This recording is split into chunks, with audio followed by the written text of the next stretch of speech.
ಮತ್ತೊಂದಷ್ಟು ದಿನಗಳ ಕಾಲ ದರ್ಶನ್ ಅಂಡ್ ಗ್ಯಾಂಗ್ಗೆ ಪರಪ್ಪನ ಅಗ್ರಹಾರ ಜೈಲೇ ಗತಿ. ನ್ಯಾಯಾಂಗ ಬಂಧನದ ಅವಧಿ ಇವತ್ತು ಮುಕ್ತಾಯವಾಗಿದ್ದ ಹಿನ್ನೆಲೆಯಲ್ಲಿ ಮತ್ತೊಮ್ಮೆ ನ್ಯಾಯಾಧೀಶರ ಸಮ್ಮುಖದಲ್ಲಿ ದರ್ಶನ್ ಅಂಡ್ ಗ್ಯಾಂಗ್ ಅನ್ನ ಪ್ರೊಡ್ಯೂಸ್ ಮಾಡಲಾಗಿತ್ತು. ಮತ್ತೆ ನ್ಯಾಯಾಂಗ ಬಂಧನದ ಅವಧಿಯನ್ನ ವಿಸ್ತರಿಸಿ ನ್ಯಾಯಾಧೀಶರು ಆದೇಶವನ್ನ ಕೊಟ್ಟಿದ್ದಾರೆ. 14 ದಿನಗಳ ಕಾಲ ಪರಪ್ಪನ ಅಗ್ರಹಾರ ಜೈಲಿನಲ್ಲೇ ಕಾಲವನ್ನ ಕಳಿಬೇಕು. ಇದೇ ತಿಂಗಳ 18ನೇ ತಾರೀಕಿನವರೆಗೂ ಪರಪ್ಪನ ಅಗ್ರಹಾರ ಕಾರಾಗೃಹದಲ್ಲೇ ದರ್ಶನ್ ಅಂಡ್ ಗ್ಯಾಂಗ್ ಸಮಯವನ್ನ ಕಳಿಲೇಬೇಕಾದ ಪರಿಸ್ಥಿತಿ. ಇವತ್ತು ದರ್ಶನ್ ಅಂಡ್ ಗ್ಯಾಂಗ್ ಅನ್ನ ನ್ಯಾಯಾಲಯದ ತನಕ ಕರ್ಕೊಂಡು ಹೋಗಲಿಲ್ಲ, ವಿಡಿಯೋ ಕಾನ್ಫರೆನ್ಸ್ ಮೂಲಕವೇ ನ್ಯಾಯಾಧೀಶರ ಸಮ್ಮುಖದಲ್ಲಿ ಹಾಜರುಪಡಿಸಲಾಗಿತ್ತು. ಇದೊಂದು ರೀತಿಯಲ್ಲಿ ಎಕ್ಸ್ಪೆಕ್ಟೆಡ್.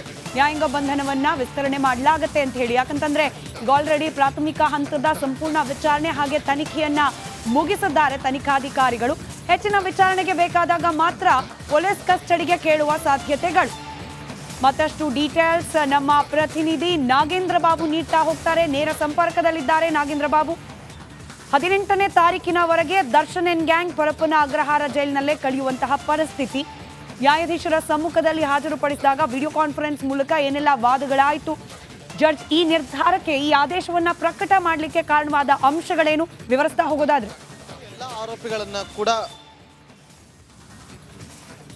ಸ್ಮಿತಾ ನೋಡಿ, ಇವತ್ತು ಎಲ್ಲ ಆರೋಪಿಗಳನ್ನ ಕೂಡ ಜೈಲಿನ ಮೂಲಕವೇ ವಿಡಿಯೋ ಕಾನ್ಫರೆನ್ಸ್ ಮೂಲಕ ನ್ಯಾಯಾಧೀಶರ ಮುಂದೆ ಹಾಜರುಪಡಿಸಿದ್ರು. ಆ ಸಂದರ್ಭದಲ್ಲಿ ಪೊಲೀಸರು ರಿಮ್ಯಾಂಡ್ ಅರ್ಜಿಯನ್ನು ಕೂಡ ಸಲ್ಲಿಕೆ ಮಾಡಿದ್ರು.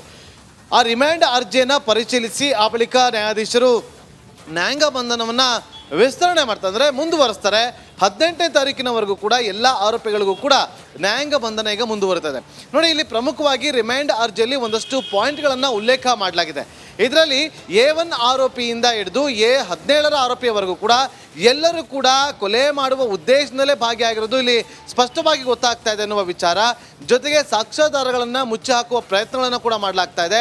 ಇದೆಲ್ಲಕ್ಕೆ ಸಂಬಂಧಪಟ್ಟಂತೆ ನಾವು ತನಿಖೆಯನ್ನು ಕೂಡ ಮಾಡ್ತಾ ಇದ್ದೀವಿ ಎನ್ನುವ ವಿಚಾರವನ್ನು ಇವತ್ತು ರಿಮ್ಯಾಂಡ್ ಅರ್ಜಿಯಲ್ಲಿ ಒಂದಷ್ಟು ಉಲ್ಲೇಖವನ್ನು ಮಾಡಿದ್ದಾರೆ. ಇದರ ಜೊತೆಯಲ್ಲಿ A1 ಆರೋಪಿ ಹಾಗೆ A2 ಆರೋಪಿ A3 ಆರೋಪಿ ಅವರವರ ಪಾತ್ರಗಳು ಇಲ್ಲಿಯವರೆಗೂ ನಮಗೆ ತನಿಖೆ ಸಂದರ್ಭದಲ್ಲಿ ಏನನ್ನೋದು ಒಂದು ಸ್ಪಷ್ಟವಾಗಿ ಗೊತ್ತಾಗಿದೆ ಎನ್ನುವ ವಿಚಾರವನ್ನು ಕೂಡ ಪ್ರಸ್ತಾಪ ಮಾಡಿರೋದಲ್ಲದೆ, ಈ ಒಂದು ಪ್ರಕರಣ ಆದ ಬಳಿಕ 83 ಲಕ್ಷದಷ್ಟು ಹಣವನ್ನು ನಾವು ಇಲ್ಲಿವರೆಗೂ ರಿಕವರಿಯನ್ನು ಕೂಡ ಮಾಡಿದ್ದೀವಿ. ಅಷ್ಟೇ ಅಲ್ಲದೆ A2 ಆರೋಪಿ ಆಗಿರುವಂಥ ದರ್ಶನ್ನ ಬಳಿಯಿಂದಲೂ ಕೂಡ ಹತ್ರ 40 ಲಕ್ಷ ಹಣವನ್ನು ನಾವು ರಿಕವರಿ ಮಾಡಿದ್ದೀವಿ. ಆ ಹಣವನ್ನು ಆದಾಯ ತೆರಿಗೆ ಇಲಾಖೆ ಅಧಿಕಾರಿಗಳಿಗೆ ಮಾಹಿತಿಯನ್ನು ಕೂಡ ಕೊಟ್ಟಿದ್ದು, ಅವರು ಕೂಡ ಮುಂದಿನ ದಿನಗಳಲ್ಲಿ ತನಿಖೆ ನಡೆಸಬೇಕಾಗುತ್ತೆ ಎನ್ನುವ ವಿಚಾರವನ್ನು ಕೂಡ ಅಲ್ಲಿ ಪ್ರಸ್ತಾಪ ಮಾಡಿದ್ದಾರೆ. ಇದೆಲ್ಲದರ ಜೊತೆಯಲ್ಲಿ ಐಡೆಂಟಿಫಿಕೇಶನ್ ಪೀರಿಯಡನ್ನು ಕೂಡ ಮಾಡೋದಕ್ಕೆ, ಅಂದರೆ ಎಲ್ಲರ ಮುಖಚಹರೆಯನ್ನು ಪತ್ತೆ ಹಚ್ಚುವ ಕೆಲಸವನ್ನು ಕೂಡ ಮಾಡಬೇಕಾಗಿದೆ. ಅಂದರೆ ಪ್ರಕರಣದಲ್ಲಿ ಯಾರೆಲ್ಲ ಭಾಗಿಯಾಗಿದ್ರು, ಅವರ ನೇರವಾದಂಥ ಒಂದು ಅವರ ಪಾತ್ರ ಏನು ಅನ್ನೋದ್ರ ಬಗ್ಗೆ ಎಲ್ಲವೂ ಕೂಡ ಮಾಹಿತಿಯನ್ನು ಕಲೆ ಹಾಕಬೇಕಾಗಿದೆ ಅಂತೇಳಿ ವಿಚಾರವನ್ನು ಪ್ರಸ್ತಾಪ ಮಾಡಿದ್ದಾರೆ.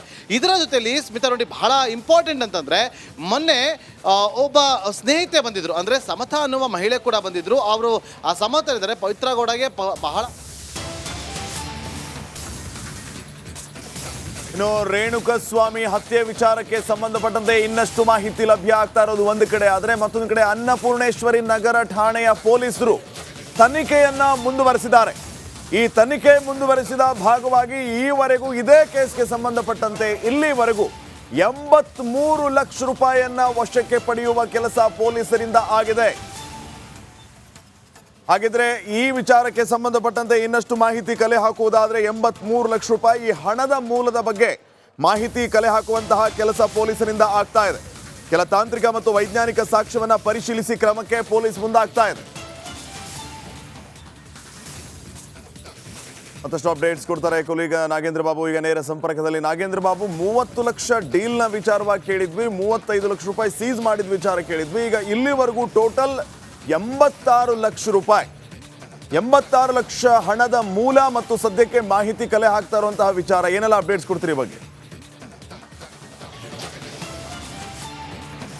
ಶ್ರೀಪಾದ್ ನೋಡಿ, 83,65,000 ಹಣವನ್ನು ನಾವೀಗ ಇಲ್ಲಿಯವರೆಗೂ ಕೂಡ ಈ ಒಂದು ಪ್ರಕರಣ ಆದ ಬಳಿಕ ತನಿಖೆಯ ಸಂದರ್ಭದಲ್ಲಿ ರಿಕವರಿ ಮಾಡಿದ್ದೀವಿ ಅನ್ನುವ ಅಂಶವನ್ನ ಅಲ್ಲಿ ರಿಮ್ಯಾಂಡ್ ಅರ್ಜಿಯಲ್ಲಿ ಉಲ್ಲೇಖವನ್ನ ಮಾಡಿರುವಂತಹ ಪೊಲೀಸರು ಅದಕ್ಕೆ ಸಂಬಂಧಪಟ್ಟಂತೆ ತನಿಖೆಯನ್ನು ಕೂಡ ಮುಂದುವರಿಸಿದ್ದೀವಿ ಅನ್ನುವ ಮಾಹಿತಿಯನ್ನು ಕೂಡ ತಿಳಿಸಿದ್ದಾರೆ. ಪ್ರಮುಖವಾಗಿ ಈ ಹಣದ ಮೂಲ ಎಲ್ಲಿಯದ್ದು, ಈ ಹಣವನ್ನ ಯಾವ ವಿಚಾರವಾಗಿ ಇವರು ಮನೆಯಲ್ಲಿ ಇಟ್ಟುಕೊಂಡಿದ್ರು, ಜೊತೆಗೆ ಎಲ್ಲಿ ರಿಕವರಿ ಮಾಡಿದ್ರು, ಆ ಜಾಗದಲ್ಲಿ ಯಾವ ಕಾರಣಕ್ಕೋಸ್ಕರ ಇಟ್ಕೊಂಡಿದ್ರು ಅಂತೇಳಿ ಒಂದಷ್ಟು ತನಿಖೆಯನ್ನು ಕೂಡ ಮುಂದುವರಿಸಿದ್ದಾರೆ. ಪ್ರಮುಖವಾಗಿ ಒಂದು 3 ಜನ ಆರೋಪಿಗಳಿಗೆ ತಲಾ 5 ಲಕ್ಷ ರೂಪಾಯಿ ಕೊಡ್ತೀವಿ ಅಂತ ಹೇಳಿ ಅವರಿಗೆ ಒಪ್ಪಿಸಿ ಅವರನ್ನ ಈ ಒಂದು ಪ್ರಕರಣದಲ್ಲಿ ಫಿಟ್ ಆಗೋದಕ್ಕೂ ಕೂಡ ಸೂಚನೆ ಕೊಟ್ಟಿರಲ್ಲ, ಆ ಹಣವನ್ನ ಕೂಡ ಅವರು ಪೊಲೀಸರು ರಿಕವರಿಯನ್ನ ಮಾಡಿದ್ರು. ನೋಡಿ, ದರ್ಶನ್ ನಿವಾಸದಿಂದ, ದರ್ಶನ್ ಬಳಿಯಿಂದ ಪ್ರಮುಖವಾಗಿ 35 ಲಕ್ಷ ಹಣವನ್ನ ರಿಕವರಿ ಮಾಡಿದ್ರೆ, ಯಾರಿಗೆಲ್ಲ 5 ಲಕ್ಷ ರೂಪಾಯಿ ಹಣವನ್ನ ಕೊಡಿದ್ರಲ್ಲ ಆರೋಪಿಗಳಿಗೆ, ಆ ಆರೋಪಿಗಳ ಮನೆಯಲ್ಲಿಯೂ ಕೂಡ ಆ ಒಂದು 5 ಲಕ್ಷ ಹಣವನ್ನ ಕೂಡ ಸೀಸ್ ಅನ್ನ ಮಾಡಿದ್ರು. ಅದರಲ್ಲೂ ಪ್ರಮುಖವಾಗಿ ಚಿತ್ರದುರ್ಗದ ದರ್ಶನ್ ಅಭಿಮಾನಿ ಬಳಗದ ಅಧ್ಯಕ್ಷ ಆಗಿರುವಂತಹ ರಘು ನಿವಾಸದಲ್ಲಿ